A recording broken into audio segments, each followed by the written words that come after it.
Thank you very much, Professor. It's an honor to have you on air with us here on Press TV. Professor, if you could please elaborate on how all of these atrocities are justified by Israelis claiming that they're doing this in self-defense, because that is the only thing that we're hearing, particularly in Western mainstream media.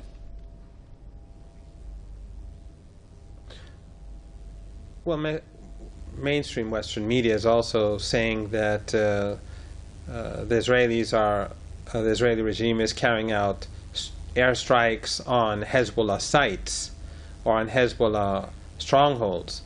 And right now in Lebanon, basically what they're doing is they're carpet bombing towns and villages and slaughtering ordinary people to create terror and to make people flee.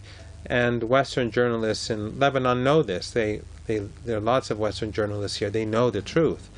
But legacy media is not going to tell the truth.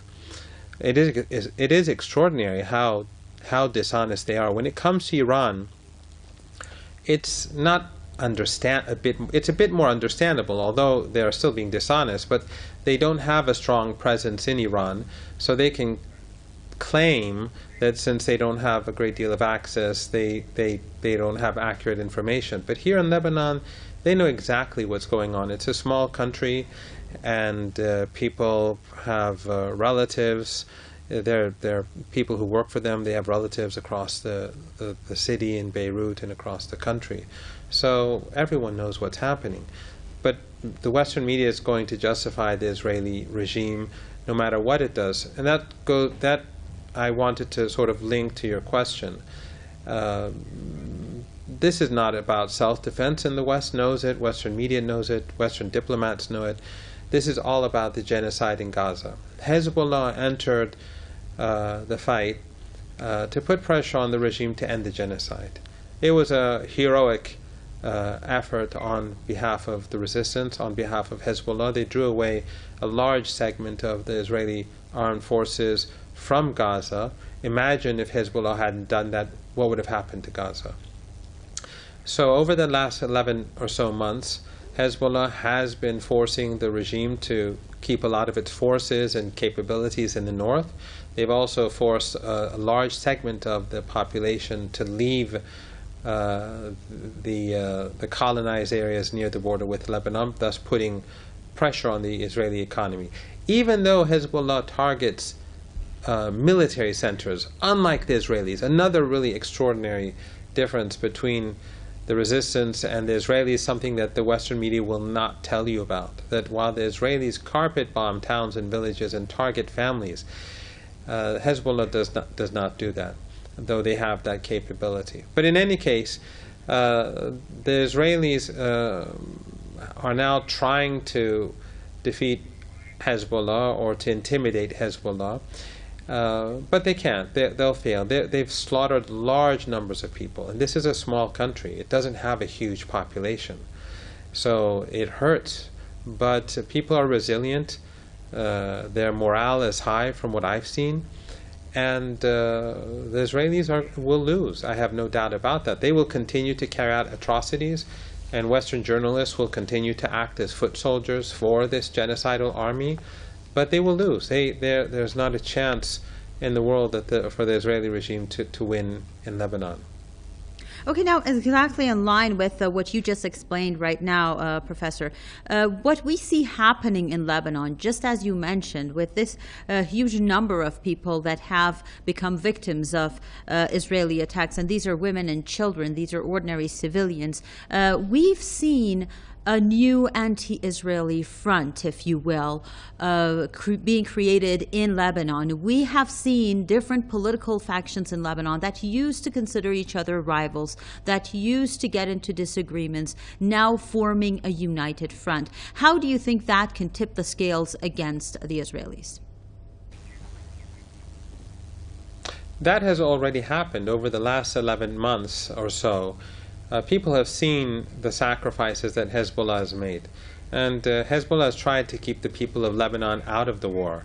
Over the last 11 months, they were fighting on the borderline so that ordinary people across Lebanon would be safe. It's now the Israelis are now attacking people across the country.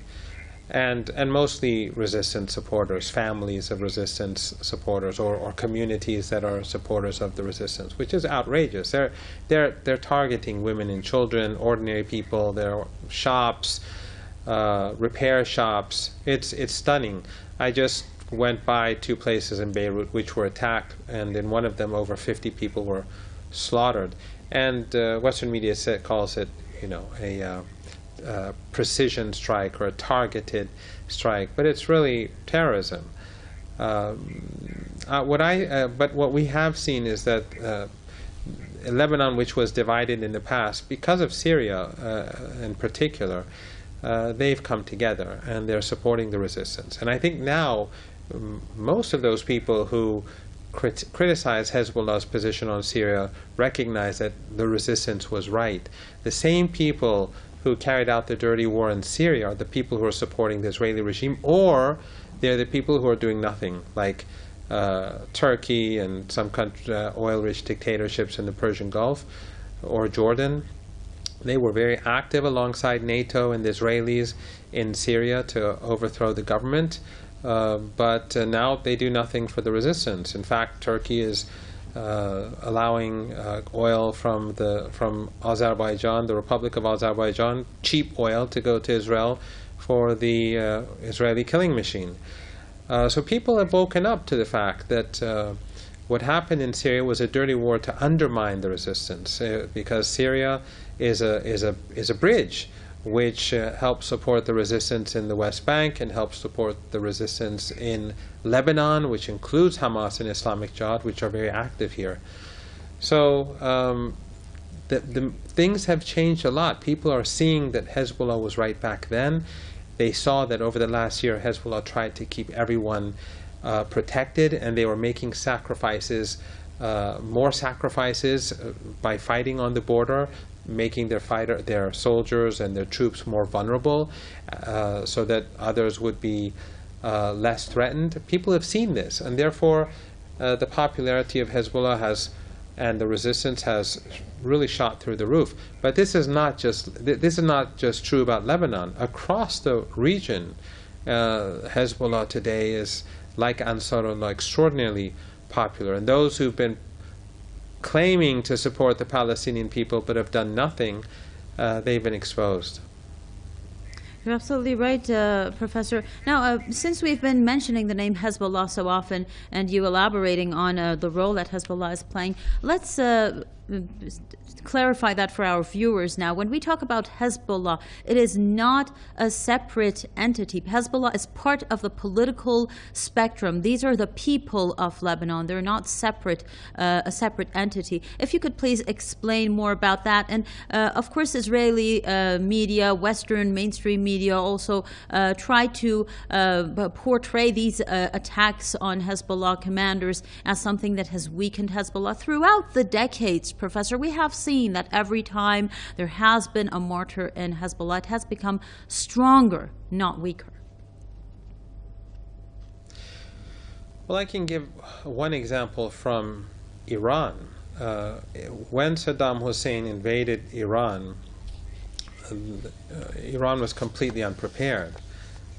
And finally, after over a year, Iran had a major military victory over Saddam Hussein in the southern fronts.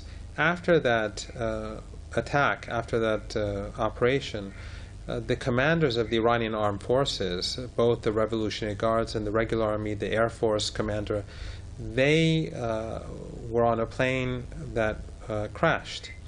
And so Iran lost most of its key commanders.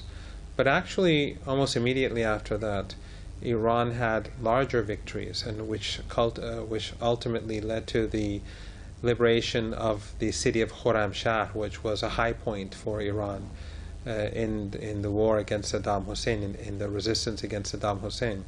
So killing or murdering a few Hezbollah commanders is not going to change the face of war.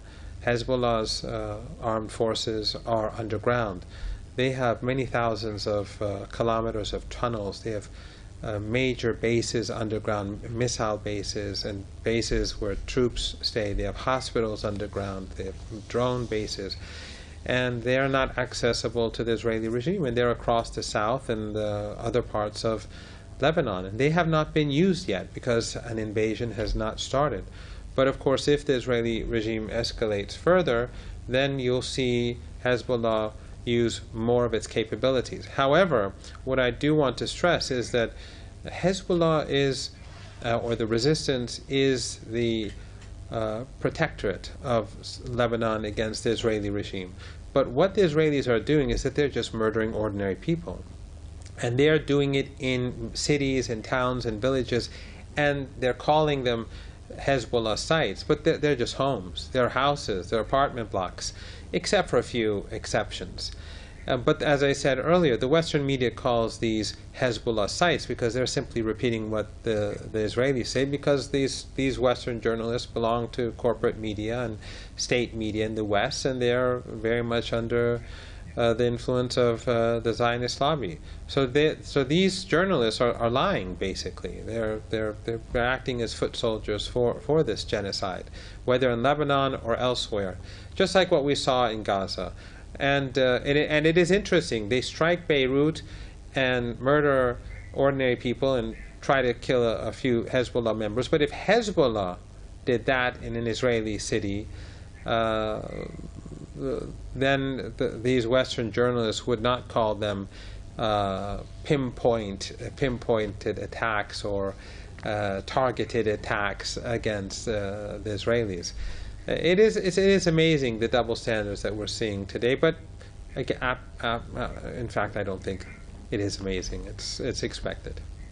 Well, another thing that's amazing, and as you mentioned yourself very correctly, Professor, expected, is the double standards that we see in the United Nations General Assembly, and of course the incapability of the United Nations to stop these atrocities. Now, let's move on to that, more on the international front. This time around in the UN General Assembly, we've seen quite a number of world leaders calling out the Israeli aggression. And there seems to be kind of a anti-Israeli front forming in the UN as well, with Israel losing face on an international scale, not just in the region.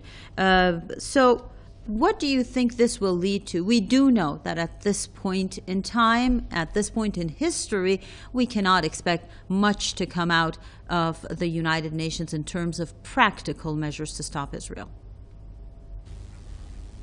No, nothing will come out of the United Nations. It's not a body that's going to do anyone any good when it comes to Israel and the region. It's the Americans who call the shots when important decisions are made. Small countries or weak countries, all the Americans have to do is put pressure on their leaders, and they'll remain quiet, or they will even on some occasions vote with the Americans. However, what you're saying is quite true.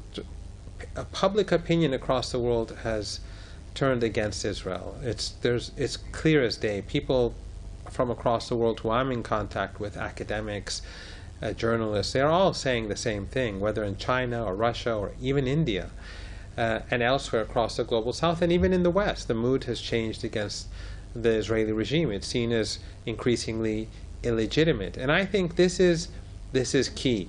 This is what's putting pressure on leaders across the world to change their position.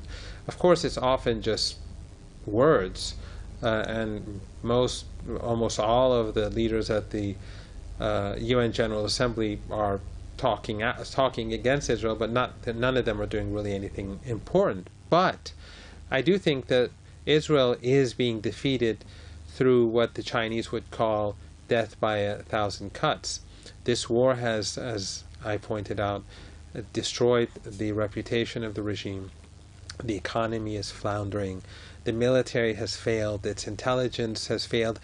The very fact that the Hamas and Islamic Jihad, after almost a year, are still in Gaza shows that the Israeli military is weak, even though the Americans and the Europeans are sending all sorts of aid, weapons, ammunition, aid, intelligence. All Western embassies in the region are basically gathering intelligence for the Israelis, including here in Lebanon. So despite all that, they've failed in Gaza. And in Lebanon, they've murdered ordinary people and murdered a few commanders who weren't expecting a strike in the heart of Beirut.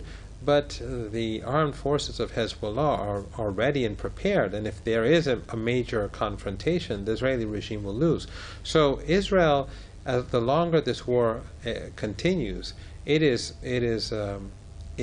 growing weaker.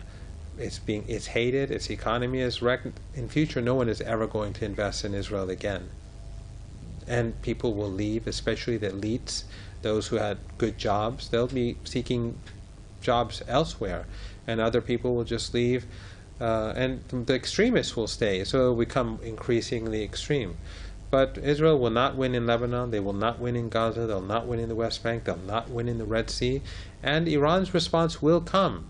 Some people seem to have doubts, but there's no doubt about it that Iran will strike the Israeli regime when it is not prepared. Then you have the Iraqi resistance, you have Syria. So I think for me it's clear as day that the Israeli regime is heading for a catastrophic defeat. And after this defeat, I think it's going to just be downhill for the regime from then onwards. Thank you very much, Professor Mohammad Marandi.